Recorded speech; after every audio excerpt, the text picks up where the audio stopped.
AITA for proving my fiancée secretly invited my ex to dinner to frame me? My name is Logan, I'm 32, and I work as a claims adjuster for a mid-sized insurance company, which basically means I spend my weekdays listening to people explain disasters in very calm voices while I try to figure out what actually happened. I live in a rented 2-bedroom townhouse outside Portland with a tiny backyard, a shared fence, a garage full of half-finished projects, and a dog named Waffles who thinks every Amazon package is a personal attack. Until a few months ago, I was engaged to Marissa, who I'd been with for almost 4 years. We were 8 days away from getting married, and I was at the point where I could tell you the difference between ivory, cream, and warm candlelight white against my will. Marissa and I had what I thought was a mostly good relationship. She was organized, funny, sharp, and intense in a way I used to describe as passionate. She could turn a casual dinner into a color-coded event if you handed her a guest list and a free afternoon. When we got engaged, that part of her seemed useful. Weddings are not romantic after the first 5 minutes of planning. They are spreadsheets with flowers attached. She had a shared Google sheet for everything: guest addresses, hotel blocks, vendor deadlines, Venmo payments, menu choices, shuttle times, who needed gluten-free pasta, and which cousin was flying into PDX and refusing to rent a car. Our garage slowly stopped being a garage and became a holding area for folding chairs, cardboard boxes, candles, bottles of sparkling water from Costco, and little welcome bags full of mini pretzels and local coffee packets. I helped where I could. I made calls, signed contracts, picked things up, wrote checks, and listened when Marissa talked through whether the ceremony arch should have eucalyptus or something called Italian ruscus. But she drove the planning. She liked control. I told myself that was normal because weddings make everyone a little weird. Our venue was a renovated barn out in the Willamette Valley, the kind of place that looks like a Pinterest board learned how to charge a cleaning fee. It had a gravel parking lot, string lights, sliding wood doors, a bridal suite that photographed better than it smelled, and a view of rolling fields that made every relative say, "Well, at least the pictures will be nice," whenever they heard the price. The only part of my past Marissa ever seemed uncomfortable with was Tessa. Tessa was my ex from my late 20s. We dated for 2 years, broke up because we wanted different lives at the time, and then did the normal awkward distance thing. There was no scandal, no cheating, no dramatic airport goodbye. It hurt, then it healed. We had not spoken in years except for a polite message I sent when her dad died. She replied, "Thank you, Logan. That means a lot." That was it. Marissa knew that. I had never hidden Tessa from her. But every few months, she would make little jokes. "Do brunettes with little silver nose rings still make you nervous?" Or, "Should I be worried if someone orders oat milk?" Or, once, when we passed a woman on Alberta Street wearing the same kind of green jacket Tessa used to wear, Marissa squeezed my hand too hard and said, "Don't look so haunted." I thought it was insecurity. I reassured her. I said things like, "She's part of my past," and "You're the person I'm marrying," because I believed those things and because I wanted peace. That was my weakness. I wanted peace so badly that I kept mistaking silence for it. The first rehearsal crack happened because of a seating chart. Marissa asked me to pick up a box of table number stands from the venue coordinator because she had a makeup trial that afternoon. I remember that detail because she kissed me in the kitchen before she left, wearing leggings and one of my old sweatshirts, and said, "You are my hero. Please don't forget the stands, and please don't let Waffles eat the ribbon." Waffles was already staring at the ribbon like it owed him money. I drove out to the venue after work. It had rained earlier, and the gravel lot was full of shallow puddles. The coordinator, Erin, met me near the barn doors with a cardboard box and a folder tucked under her arm. "Oh, and Marissa wanted me to confirm the +1 adjustment for Teresa," she said. I had one hand on the box, and it felt like my brain took a half step back. "Teresa?" Erin looked down at the folder. "Teresa Bell, assistant vendor, for the rehearsal dinner layout." I did not know a Teresa Bell, but I knew a Tessa Bell. I tried to keep my voice normal. "Can I see that?" Erin handed me the rehearsal dinner layout. The dinner was supposed to be family only, held at a private room in an Italian restaurant in Portland. No vendors, no assistants, no random +1s. And there it was, at the far end of the family table, near my Aunt Linda and Marissa's cousins. Teresa Bell, assistant vendor. I stared at the name long enough that Erin noticed. Is there an issue? She asked. I'm not sure yet. That is not a satisfying answer, but it was the only honest one I had. When I got home, Marissa was at the kitchen island with half her makeup done, scrolling on her phone beside a half-eaten salad. One eye had lashes, the other did not. It would have been funny on any other night. I put the box down and said, "Who's Teresa Bell?" She looked up. For a fraction of a second, just a fraction, her face went blank. Then she laughed. "Babe, I don't know." "What?" "She's on the rehearsal dinner seating chart as an assistant vendor." "Oh." Marissa went back to her phone. "Probably one of Vince's assistants. You know how vendors bring people." Vince was our videographer, or technically Marissa's preferred videographer, because she had chosen him after rejecting 3 options for reasons I never fully understood. He was 35, wore black jeans to every meeting, and talked about capturing emotional texture, like he was filming a documentary instead of my aunt eating chicken parmesan. I said, "Why would a videographer's assistant be sitting with my Aunt Linda?" Marissa's shoulders tightened. "Can you not turn every wedding detail into an interrogation?" I blinked. "I'm just asking." "No, you're doing the thing." She put her phone down. "You do insurance interviews all day and then come home and do it to me. I am juggling 1,000 details, Logan. I don't have the energy to be interrogated over a name on a chart." That stung because it was specific. She knew I hated when people acted like my job made me suspicious of everyone. I had spent years trying not to bring my work home, not to treat people like claims that needed verifying. So I backed off. I actually apologized. I said, "You're right. I'm sorry. I know you're stressed." She softened immediately, came around the island, and hugged me. Her cheek touched my chest. Her voice went sweet. "I just need you to trust me," she said. I wanted to. That was the problem. 2 nights later, my sister Danny came over to help me assemble welcome bags. Danny is 29, blunt in a way that could either save your life or ruin brunch, depending on the setting. She sat cross-legged on my living room floor, surrounded by mini pretzels and coffee packets, while Waffles tried to sneak his nose into every bag. "You look weird," she said. "Thank you.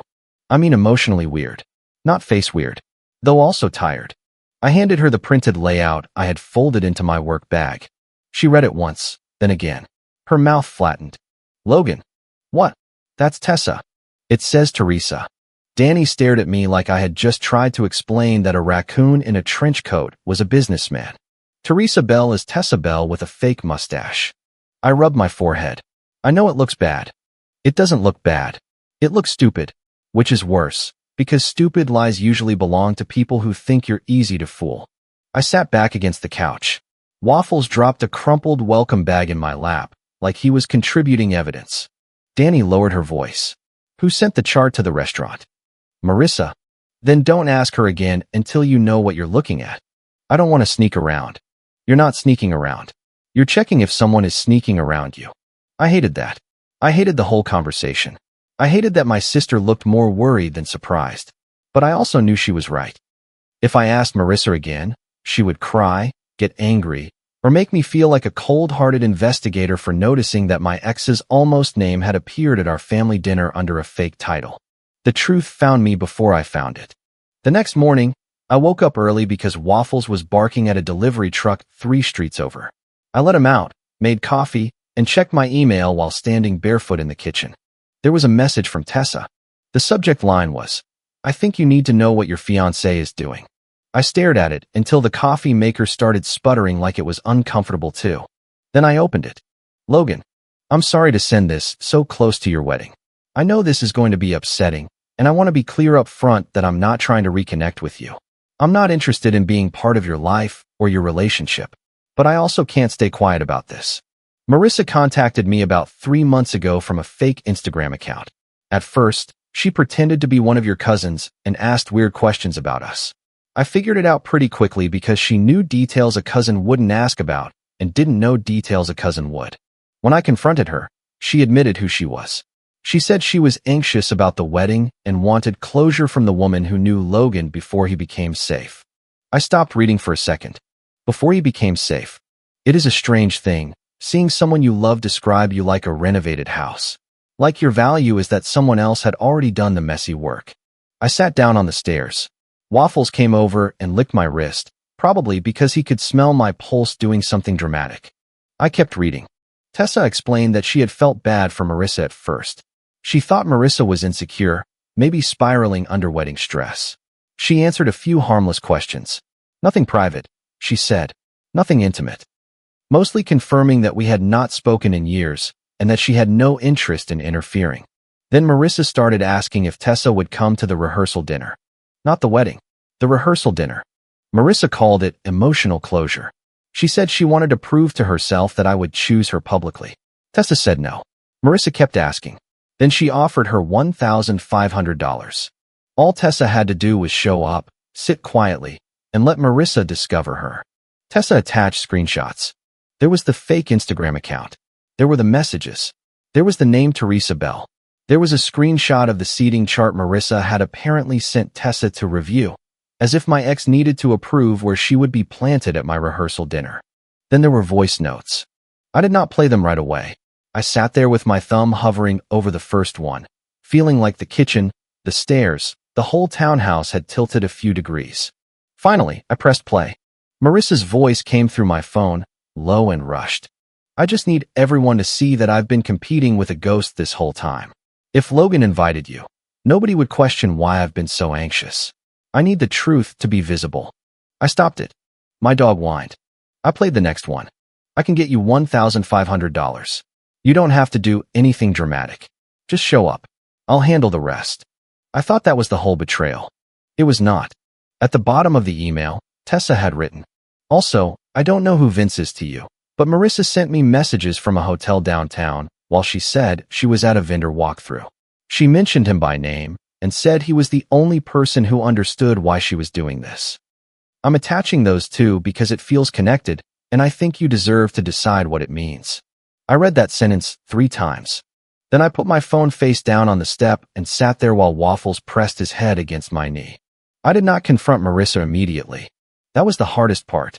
Every normal version of me wanted to walk upstairs, wake her up, hold the phone in her face, and ask what kind of person stages a public humiliation 8 days before her wedding.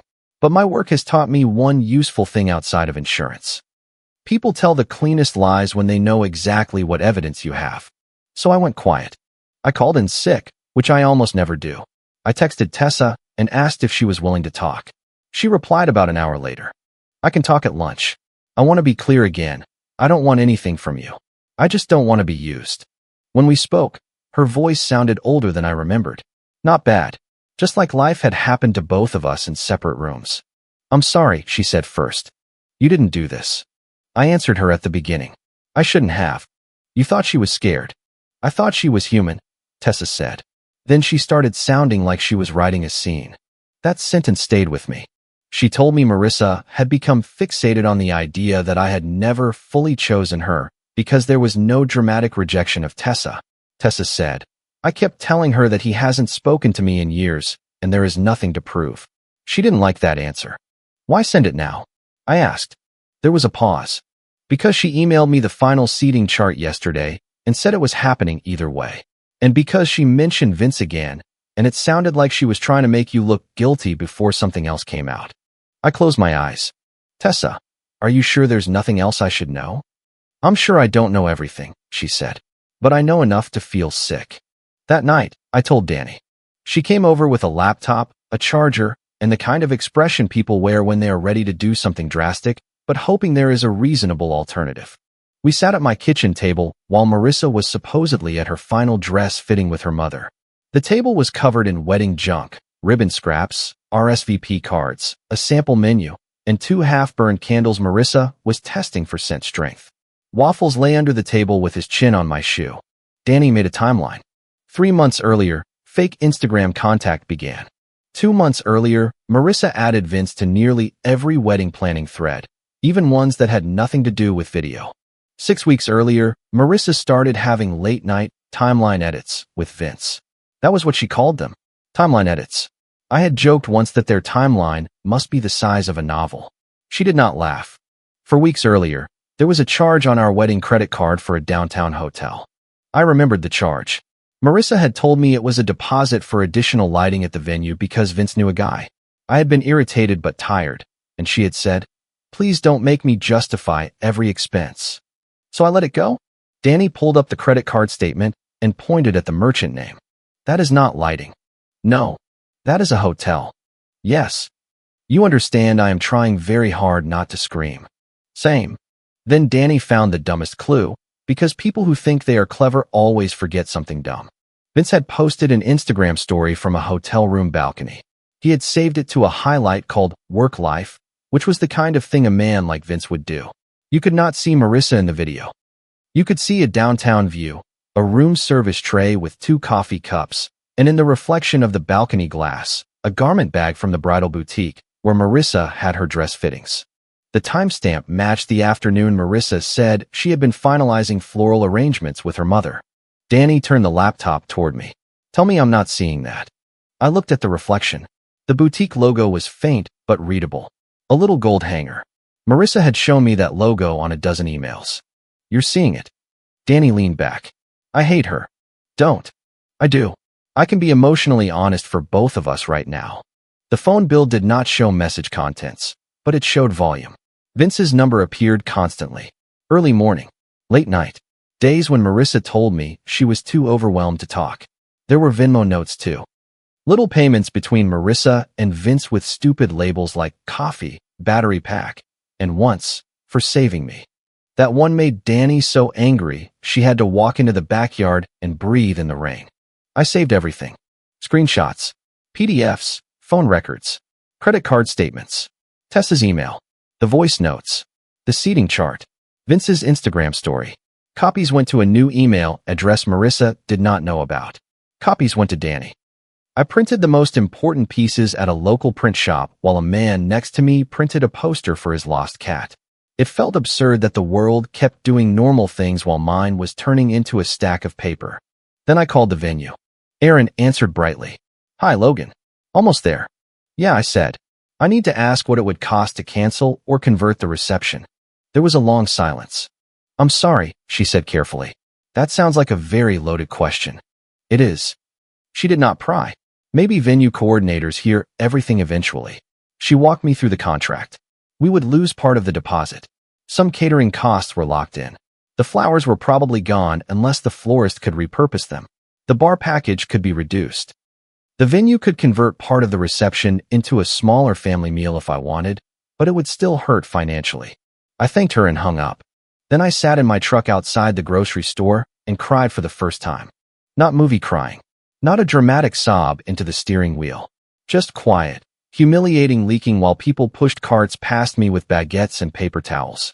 I was not only losing Marissa. I was losing the imaginary future I had been carrying around like it was already real. The rehearsal dinner was on Thursday. I still went. That is the part people argue about when I tell this story. They say I should have canceled that morning. They say I should have confronted her privately. They say public exposure is messy, and they are not wrong. But Marissa had built her plan around making me look guilty in front of both families. If I canceled privately, she would control the story forever.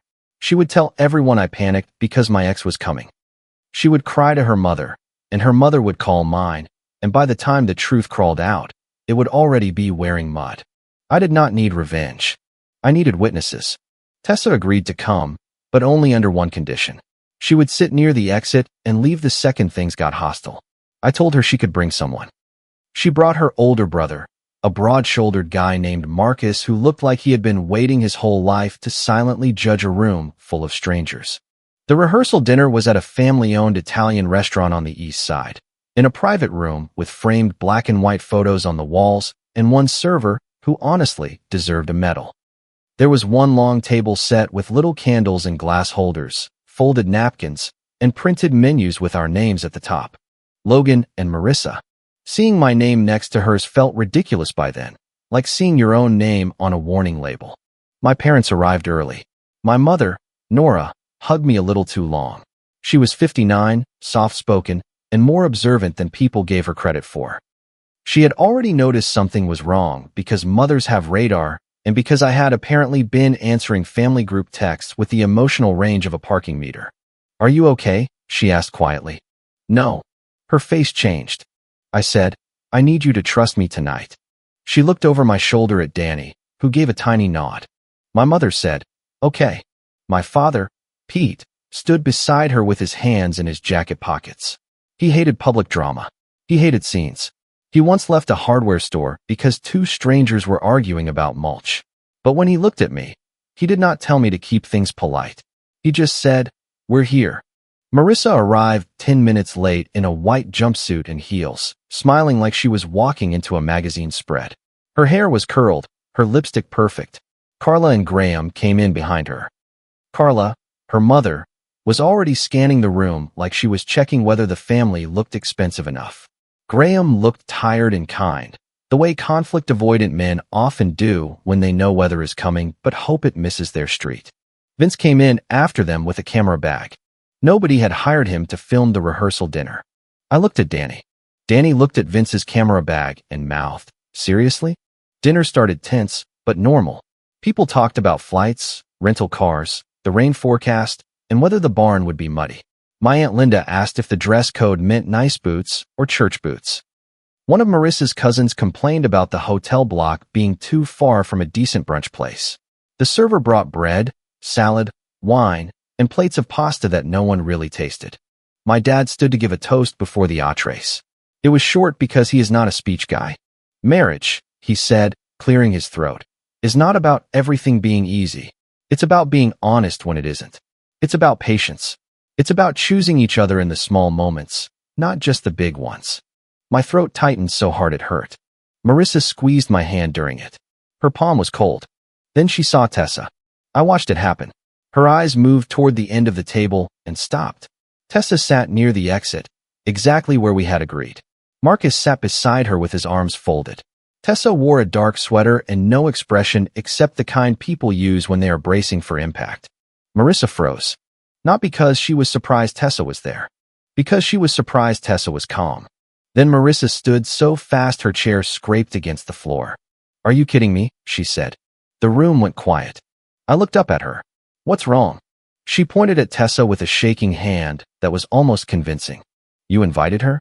To our rehearsal dinner?" Carla gasped. Loudly. My Aunt Linda whispered, "Who is that?" with the exact volume of a woman who wanted an answer from the whole table. Marissa turned to both families. Her voice broke in the middle, like she had practiced it that way. "That's his ex. That is Tessa. He brought his ex to our rehearsal dinner." For about 5 seconds, the trap worked. People looked at me. My mother went pale. Graham frowned like he was trying to solve a math problem without all the numbers. Vince lowered his camera bag from his shoulder. I honestly think he considered filming. I stood up. "Actually," I said, "Marissa invited her." Marissa laughed once, sharp and ugly. "That is unacceptable. Don't put this on me."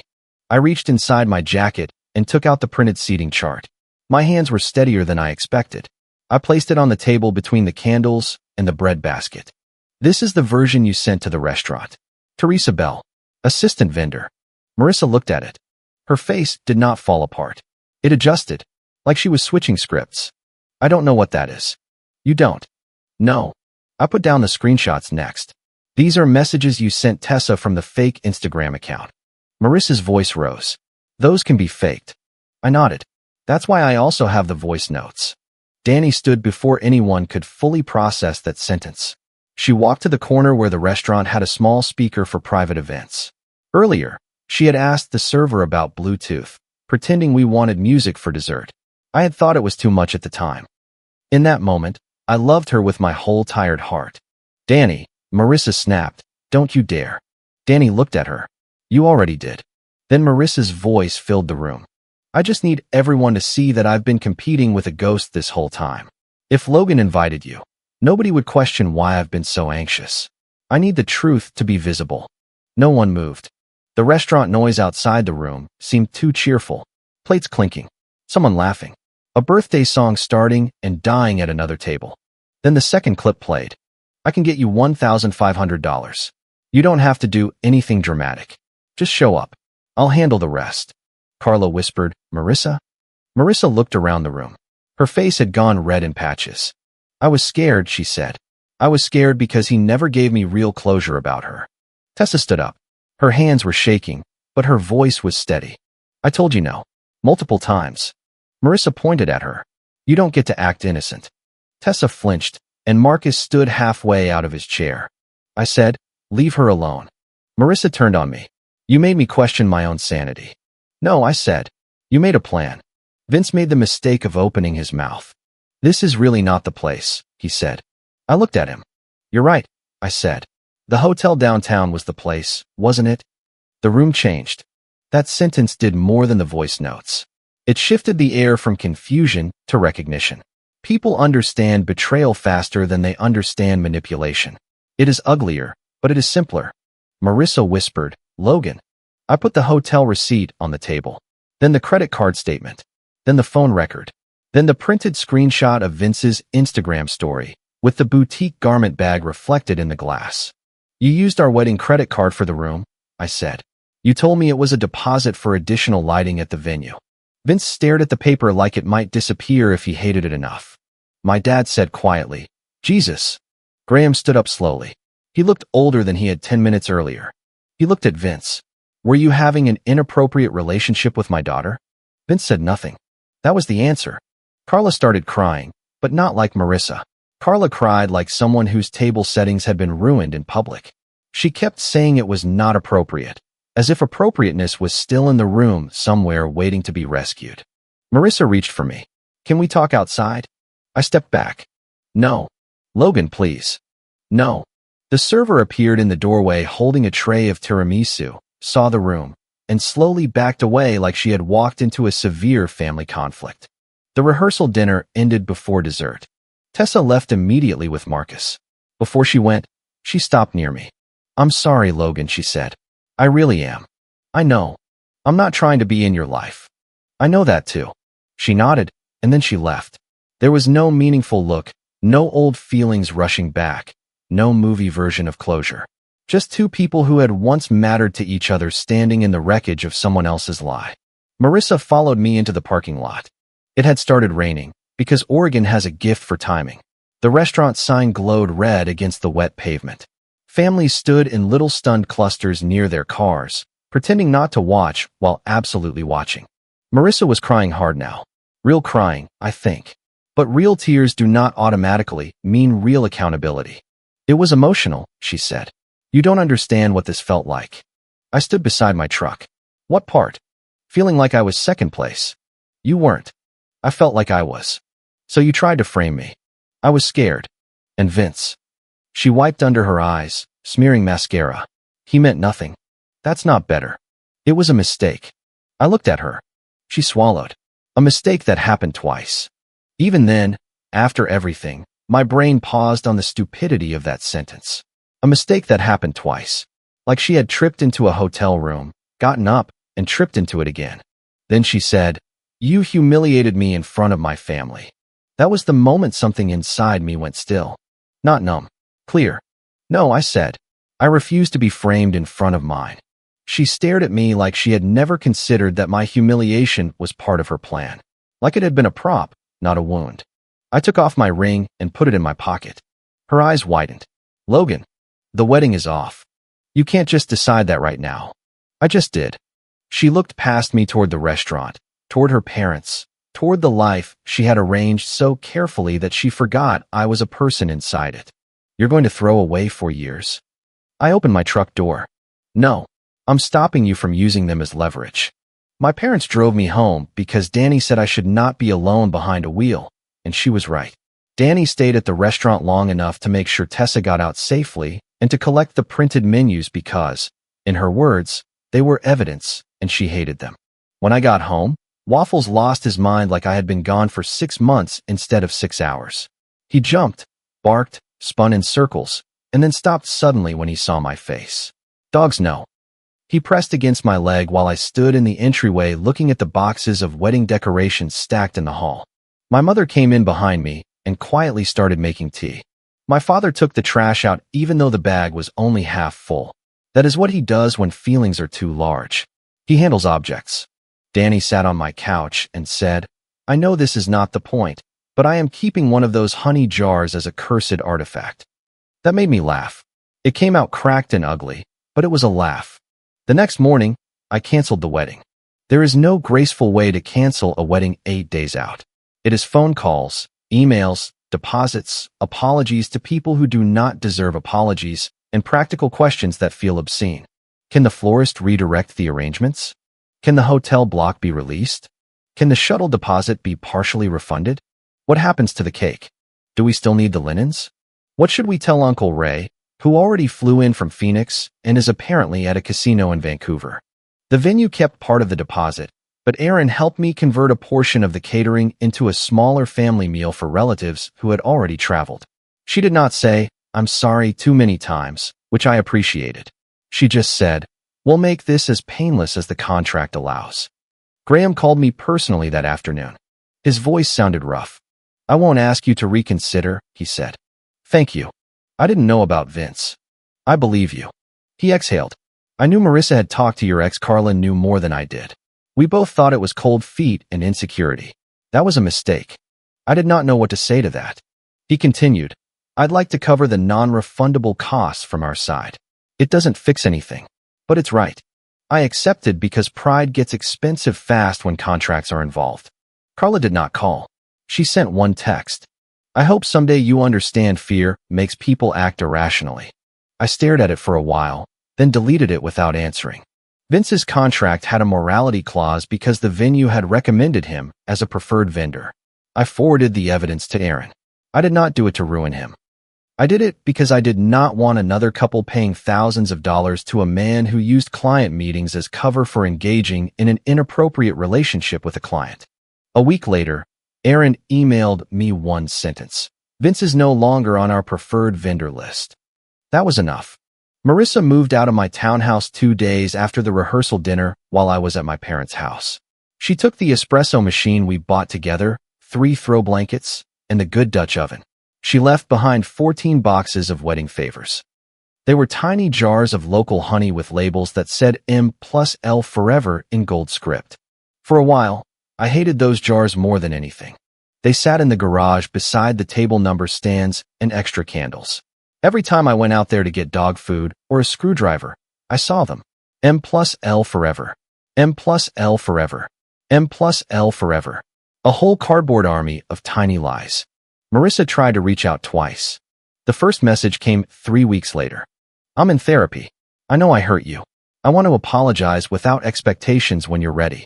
I did not answer. The second came a month after that. "I miss your steadiness. I didn't understand how much I depended on it." I did not answer that one either. Maybe that sounds cold. Maybe someday I will feel differently.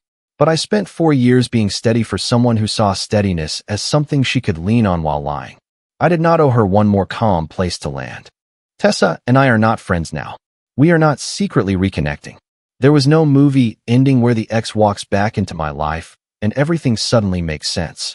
She did the right thing, and then we both went back to being people who once loved each other and no longer needed to. She sent one final text after the wedding weekend passed. "I hope you're okay." I replied, "I will be. Thank you for telling me." That was it. 3 months later, I am still untangling pieces of the life I thought I was about to have. I kept the townhouse. I kept waffles. I returned what decorations I could, donated what I could not, and gave the honey jars to a community pantry after peeling off every label by hand. It took 2 evenings. I sat at the kitchen table watching baseball on mute while waffles slept under my chair and little strips of gold lettering stuck to my fingers. It ruined my thumbnails, but it felt weirdly good. Not dramatic. Not symbolic in a way I would admit out loud. Just practical.